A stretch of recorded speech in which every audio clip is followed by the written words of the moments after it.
हमारे साथ बस अब जुड़ने जा रहे हैं राजस्थान के मुख्यमंत्री अशोक गहलोत राहुल गांधी की संसद सदस्यता जाने को लेकर काफी मुखर हैं, बीजेपी पर काफी हमलावर भी हैं और पूरी कांग्रेस पार्टी इस वक्त आप देख रहे हैं संसद से लेकर सड़क तक आंदोलन कर रही है, जगह जगह पर प्रदर्शन हो रहे हैं और राहुल गांधी की जिस तरीके से लोकसभा की सदस्यता गई है उसे लोकतंत्र के इतिहास में काला दिन तक कांग्रेस पार्टी की तरफ से बताया जा रहा है। और अशोक गहलोत साहब जो हैं वो इस वक्त खुद हमारे साथ जुड़ चुके हैं। गहलोत साहब, आपका बहुत स्वागत है इंडिया टीवी पर। राहुल गांधी जी की सदस्यता जाने के बाद से भारतीय जनता पार्टी अब ये कह रही है कि ये एक तो अदालती मामला है और दूसरा ये उनका कहना है कि लोगों के बीच वो ये संदेश लेकर के जाएगी कि राहुल गांधी की सांसदी गई इस वजह से कि उन्होंने पिछड़े वर्ग का अपमान किया है और लोगों को यह बात जाननी चाहिए।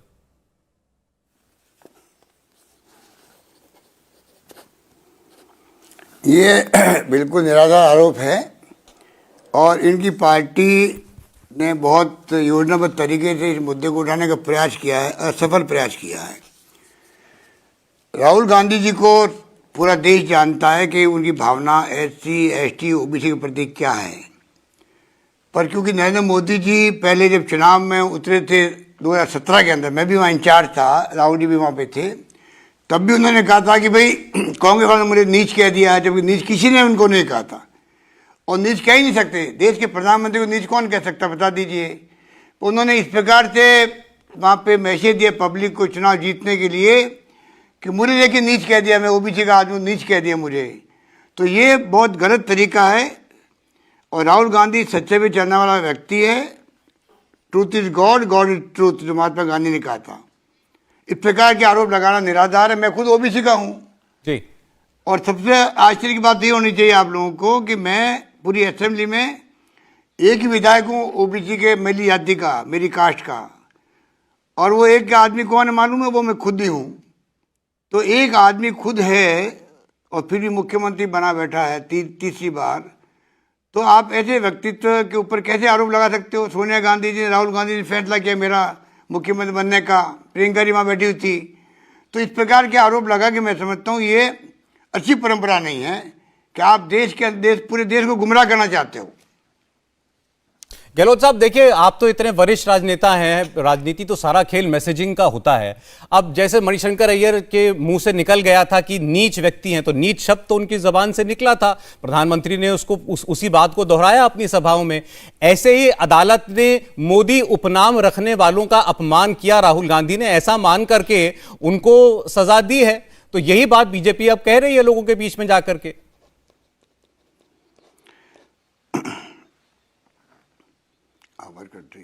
देखिए, दो बातें हैं। एक तो मणिशंकर अय्यर ने ये नहीं कहा कि नीच व्यक्ति है, उन्होंने जहाँ तक मुझे मालूम पड़ा ये कहा था कि नीच प्रवृत्ति का व्यक्ति है। उस पर रात दिन का फर्क होता है, नंबर एक। नंबर दो, जो ये मोदी जी को लेके कह रहे हैं साहब कि अभी जो केस किया है डिफेमेशन का नीरव मोदी और ललित मोदी को लेकर के, उसमें मोदी जी जिक्र आ गया। मैंने अभी एक इंटरव्यू में कहा है कि ये पॉलिटिकल नेता जो बोलते हैं, अडवाणी साहब और अटल बिहारी वाजपेयी कितने आरोप लगाए होंगे, कभी किसी ने डिफेमेशन केस नहीं किया। पॉलिटिकल पर्सनैलिटी बोलती है तो वो चाहती है कि मैं जनता को संदेश सही दूं, मेरा संदेश पहुंच जाए, इसलिए वो ऐसी भाषा काम लेता है कि भाई मोदी, क्योंकि नरेंद्र मोदी जी प्रधानमंत्री है, तो ये जो भगोड़े हैं दोनों, इन्होंने देखा होगा भाई मोदी हमारे आदमी है, मोदी बैठे हैं, क्या दिक्कत हम लोगों को, भाग गए उन्होंने जो भी बेईमानी करनी थी। तो ये लैंग्वेज, पॉलिटिकल लैंग्वेज में बात आ जाती है सामने। उस बात को पकड़ के आपने कि OBC का प्राइम मिनिस्टर इसलिए इस प्रकार से बोलती है, मैं समझता हूँ बिल्कुल उचित नहीं कहा जा सकता। गहलोत साहब, अगर आप ही की बात को सही मान लें कि नेता लोग बात कह देते हैं, रॉ में आकर बातें कही जाती हैं, हर बात को पकड़ा नहीं जाता, लेकिन जब राफेल मामले में एक बार राहुल गांधी ये बात देख चुके थे कि उनकी बात को सुप्रीम कोर्ट ने उनकी बात को गंभीरता से लिया, सुप्रीम कोर्ट में जाकर के उनको कहना पड़ा कि उनकी वो मंशा नहीं थी, उनको माफी मांगनी पड़ी थी, और इस सूरत के जजमेंट में सुप्रीम कोर्ट की माफी का हवाला दिया गया है, तब तो उनको और केयरफुल होना चाहिए था। उनको और सावधान होना चाहिए था।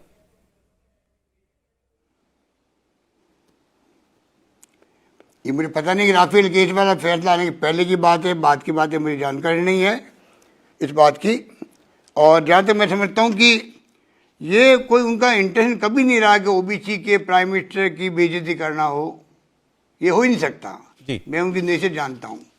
वो तो प्रधानमंत्री को गले लगाने वाले व्यक्तित्व हैं पार्लियामेंट के अंदर ही, और वो कई बार कह चुके विपक्ष को भी कि मैं आपको भी कन्विंस करूंगा एक दिन कि नॉन वायलेंस सही रास्ता है, लोकतंत्र का रास्ता सही है। अच्छा, मैं आपसे यह जरूर पूछना चाहता हूं, जब राहुल गांधी ये कहते हैं कि भारत में लोकतंत्र खत्म हो चुका है, आप एक राज्य के मुख्यमंत्री हैं, तो आप उनके इस स्टेटमेंट को किस तरीके से देखते हैं? आप एक लोकतांत्रिक व्यवस्था के तहत ही तो एक राज्य को चला रहे हैं ना?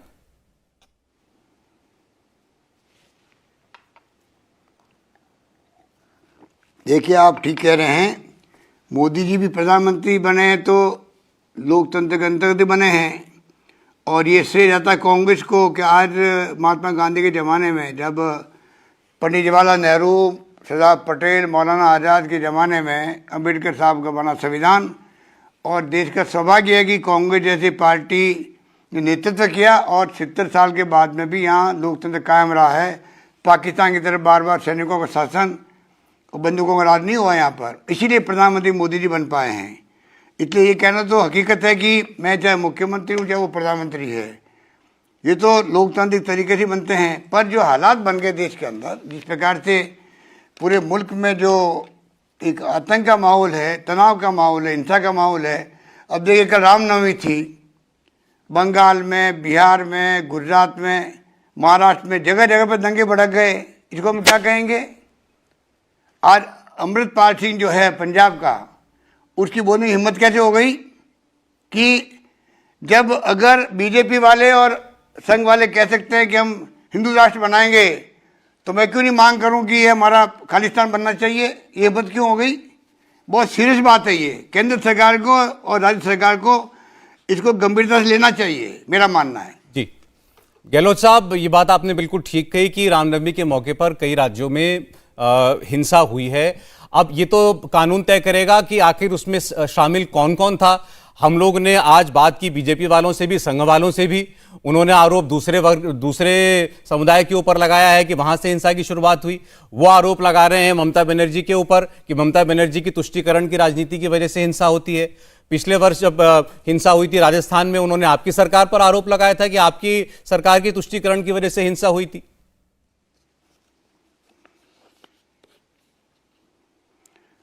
हमारे ऊपर आरोप लगाया पिछली बार, इस बार तो बचे हुए हैं जी।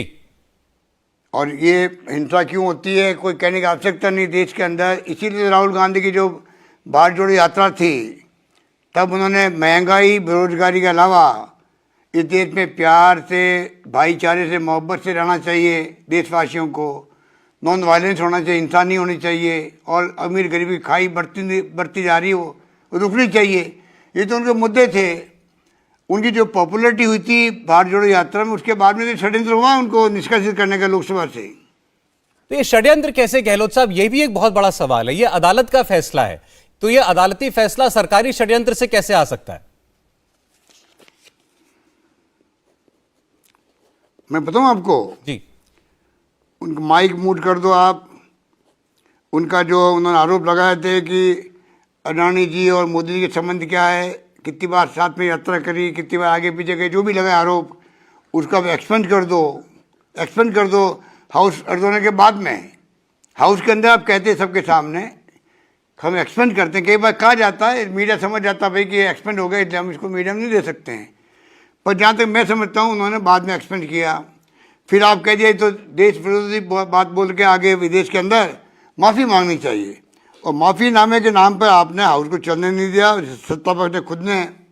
अब मुझे बताइए, आप पहले उनको बोलने देते, उसके बाद में कहते हैं हम आपकी बातों से संतुष्ट नहीं हैं। आरोप उनके ऊपर लगाए 4 मंत्रियों ने। उन्होंने कहा भाई जब मेरे ऊपर आरोप लगे तो मेरे नियम कहते हैं मैं वापस जवाब दूँ। वो लोकसभा स्पीकर से मिले जी, उन्होंने परवाह नहीं करी। तो ये तीसरी बात हो गई। और उसके बाद में जिस प्रकार से ये बताया गया कि देश के अंदर हाई कोर्ट में गए, वो जो मोदी साहब थे जिसने केस किया डिफेमेशन का, हाई कोर्ट में जाके उन्होंने पहले रोक लगा दी थी केस चलने देने के लिए, खुद का केस कोई हाँ जी। इससे करवा दिया जी। और जब उनको शूट किया तब आप, जब ये सब घटना होगी तो आपने विड्रॉ कर लिया कि नहीं आप केस चल सकता है। ये तमाम जो बातें हुई है संदेह पैदा करती है कि ये षड्यंत्र हुआ, इसलिए ये निष्कर्षण तक बात पहुंची है, ये मैं कहना चाहता हूँ। ये तो गहलोत साहब फिर तो ये खुल के कांग्रेस पार्टी को कहना चाहिए ना कि ये बीजेपी ने जुडिशरी को मैनेज कर लिया, कोर्ट से फैसला दिलवा दिया, राहुल गांधी के खिलाफ 2 साल की सजा दिलवा दी ताकि उनकी सांसदी खारिज की जा सके, जुडिशरी को मैनेज किया। 2 वर्ष का आज तक किसी को सजा नहीं मिली है।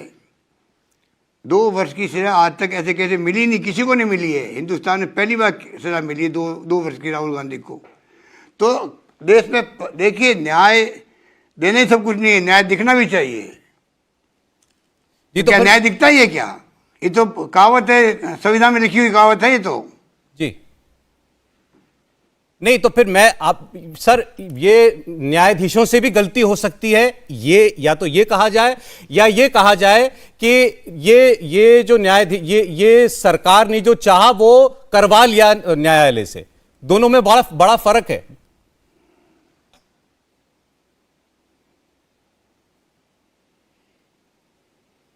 क्या कह रहे हैं आप, समझा नहीं मैं। मैंने कहा सर, गलती न्यायालय से हो सकती है, जैसा आपने कहा कि 2 साल की सजा होती नहीं है ऐसे मामलों में, तो कोई भी हम इंसान है, कोई भी गलती हो सकती है, न्यायाधीशों से भी गलती हो सकती है।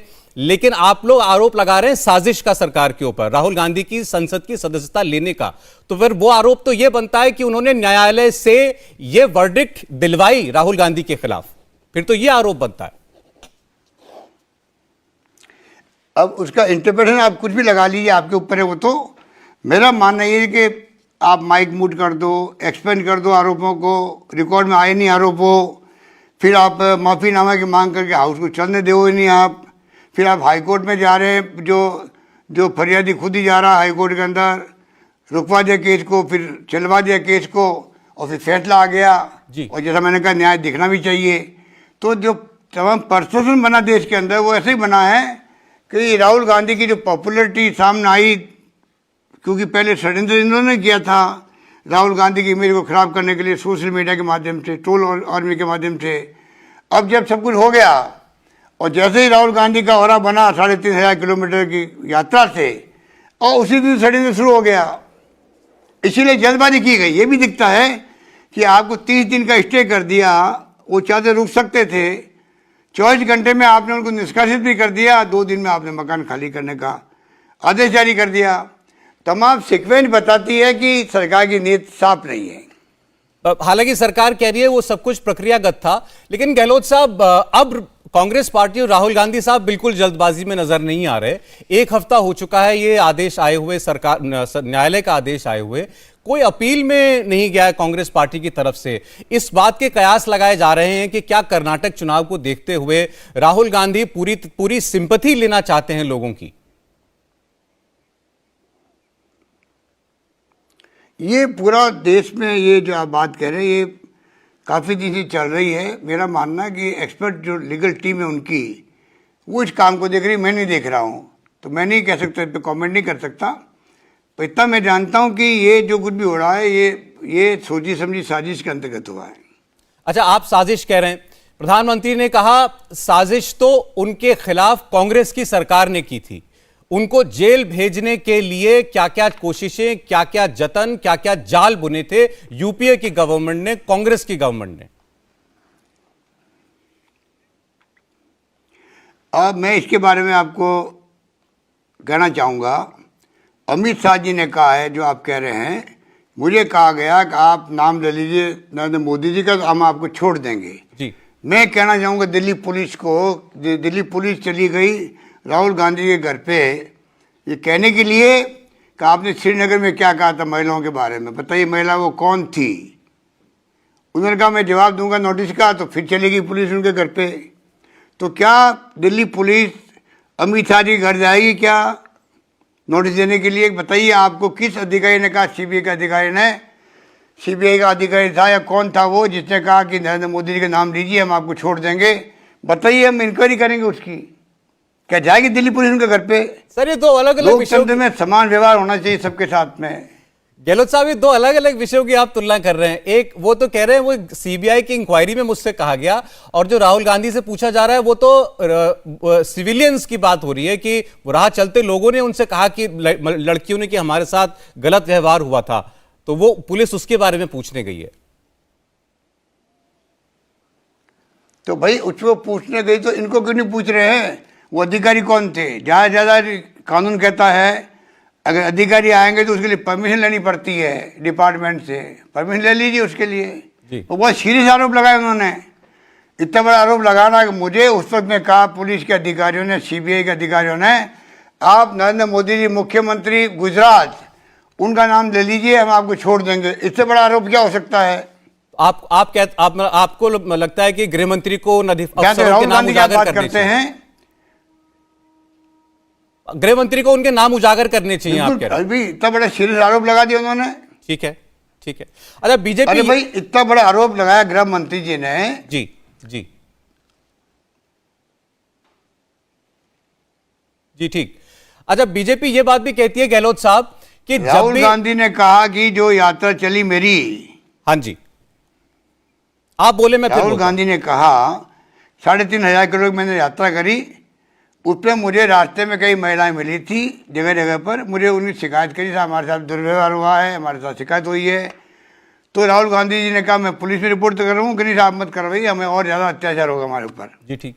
उनका नाम पूछने के लिए दिल्ली पुलिस चली गई। ठीक है, क्या इतनी बड़ी यात्रा में, हालांकि राहुल गांधी ने तो याद भी किया, कहा कि राजस्थान की महिलाएं थी, मध्य प्रदेश की थी, अलग बात है, वो सिंसियरिटी से किया उन्होंने, तो फिर भी।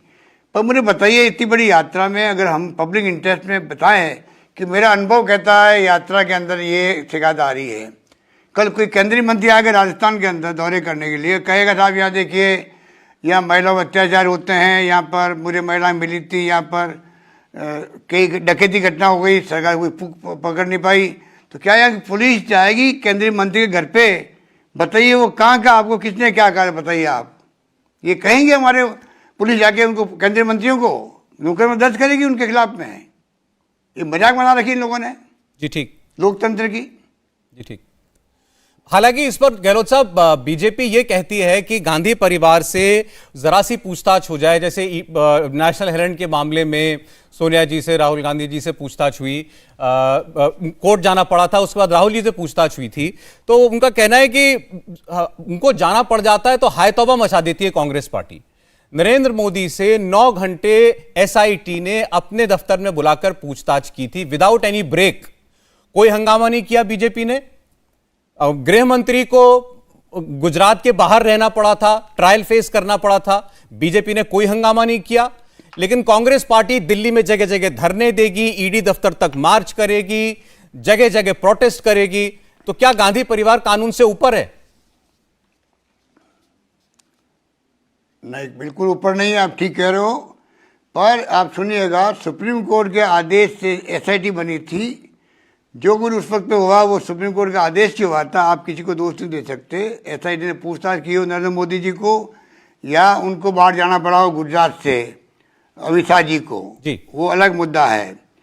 जहाँ तक राहुल गांधी जी के आप कह रहे हाई तौबा की बात कर रहे हो, मैंने उस वक्त फ़ोन किया था डायरेक्टर सीबीआई को, ईडी के डायरेक्टर को, और चेयरमैन सीबीटी बोर्ड के, इनकम टैक्स के बोर्ड के चेयरमैन को।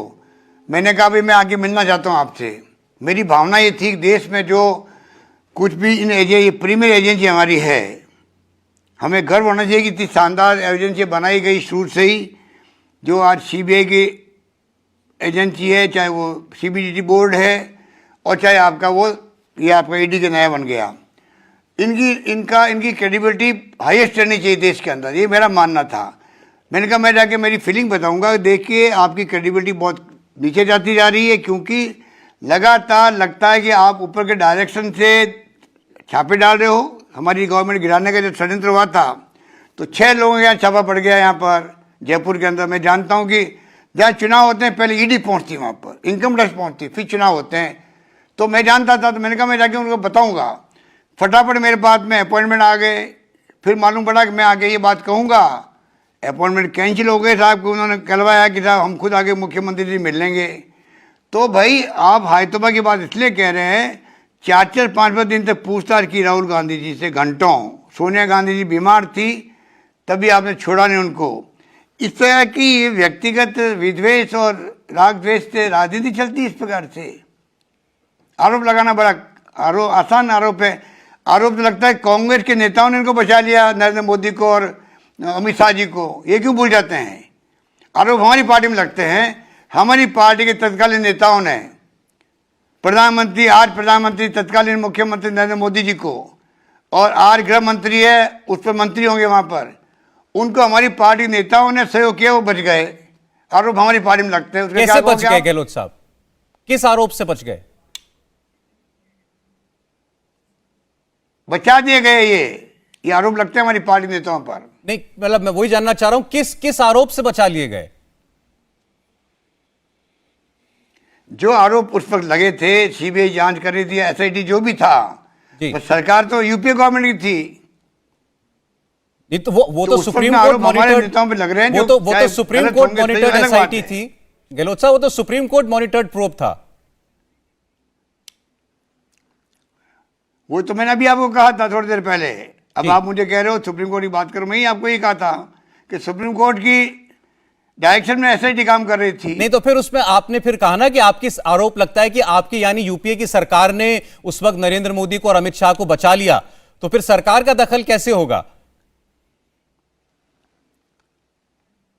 सरकार का दखल नहीं होता है। नेताओं के बारे में आरोप लगे थे उस वक्त में कि भाई हमारे कई नेता ऐसे थे जो सहानुभूति रखते थे नरेंद्र मोदी जी से, अमित शाह जी से। आप कह रहे हैं कि जो है सपोर्ट किया, या जो भी सपोर्ट किया या जी, और उनको बचा लिया। जब आपने ये सवाल किया तो मैंने कहा हमारी पार्टी में उल्टा आरोप लग रहे हैं। आप कह रहे हैं कि आपके नेताओं ने तो नरेंद्र मोदी और अमित शाह को बचाया, और अब जब ये सरकार में आए हैं तो ये विद्वेषपूर्ण कार्रवाई कर रहे हैं। हालांकि प्रधानमंत्री, मैं नहीं कह रहा हूं, आप गलत बोल रहे हो, मैं नहीं कह रहा हूं, मैं यूं कह रहा हूं कि आपने जब क्वेश्चन किया तो मैं कहा कि ये आरोप गलत थे। हमारी पार्टी में आरोप हमारे नेताओं पे लगते हैं, तो क्या हो गया? अच्छा, आरोप लगाना एक बात होती है ना। ठीक। हालांकि प्रधानमंत्री ये कह रहे हैं कि सारे के सारे भ्रष्टाचारी एक मंच पर आ गए हैं, इसीलिए ये जांच एजेंसियों पर सवाल उठा रहे हैं। ये भी अनफॉर्चुनेट है। प्रधानमंत्री जी के मुंह से विपक्ष के बारे में सम्मानजनक शब्द निकलना और ये कहना ये तो करप्ट लोगों का गिरोह बन गया है, अच्छी बात है क्या? आप चाहे तो एक पार्टी का शासन हो देश के अंदर यूं, और ये धारणा बनती जा रही देश के अंदर, एक पार्टी शासन की तरफ देश बढ़ रहा है, आगे लोकतंत्र समाप्त हो रहा है। ये धारणा बन रही है, बहुत खतरनाक धारणा बन रही है। मैं आपके माध्यम से कहना चाहूँगा मोदी जी को और अमित शाह जी को, जरा इस देश का ख्याल रखें, आने वाली पीढ़ियों का ख्याल रखें कि देश माफ नहीं करेगा। इतिहास उसी का बनता है जो इतिहास से सबक लेता है। गहलोत साहब, एक पार्टी राज तो तब तक नहीं आ सकता जब तक हमारा विपक्ष जीवित रहेगा, जब तक हमारा विपक्ष रेलेवेंट रहेगा, जब तक हमारा विपक्ष लोगों की नब्ज के करीब रहेगा और लोगों की बात करता रहेगा, तब तक कैसे एक पार्टी राज आएगा? बिल्कुल ठीक है, आप बिल्कुल ठीक कह रहे हो, मैं आपसे सहमत हूं। आज भी देखिए आपके पत्रकार, लेखक, साहित्यकार जेलों में जा रहे हैं, उसके बावजूद भी आज जो यूट्यूब के माध्यम से प्लेटफॉर्म बने हुए हैं, वो कई साहित्यकार, लेखक हो या आपके जर्नलिस्ट हो, खुल के आज आवाज़ उठा रहे हैं लोकतंत्र बचाने के लिए, संविधान की रक्षा करने के लिए। इस बात का हमें गर्व होना चाहिए। आपने ठीक कहा कि ये जब तक विपक्ष मजबूत रहेगा तो कैसे एक पार्टी राज बनेगा। पर मोदी जी के मुंह से जो विपक्ष की प्रति भावना है, ये करप्ट लोगों का गिरोह बन गया है, ये बहुत अनफॉर्चुनेट है जी। उनका लेकिन कहना यह है कि केवल आक्षेपों से डरकर या विपक्ष कुछ आपके ऊपर आरोप लगाएगा, सरकार के ऊपर तोहमत लगाएगा, इस डर से एजेंसियां काम करना बंद कर दें या भ्रष्टाचार के खिलाफ कार्रवाई रोक दी जाए, ये तो मुमकिन नहीं है। वो तो ये कह रहे हैं मैं जहां जाता हूं लोग कहते हैं मोदी जी रुकना मत, भ्रष्टाचार के खिलाफ चोट करते रहो।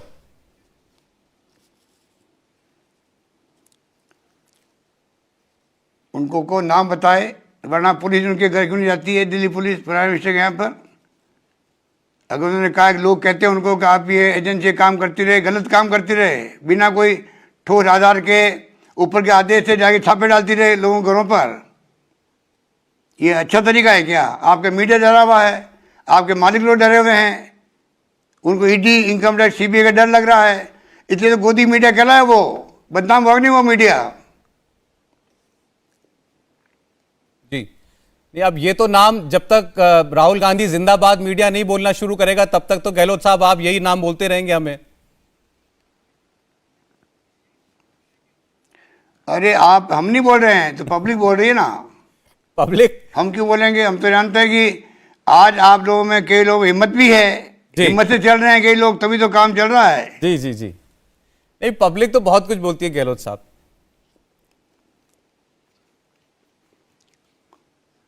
मैं एक अंतिम प्रश्न गहलोत साहब आपसे पूछना चाहता हूं, डॉक्टर्स की जो स्ट्राइक चल रही है उसको लेकर लोगों के मन में चिंता है, इसका निवारण कब तक हो जाएगा?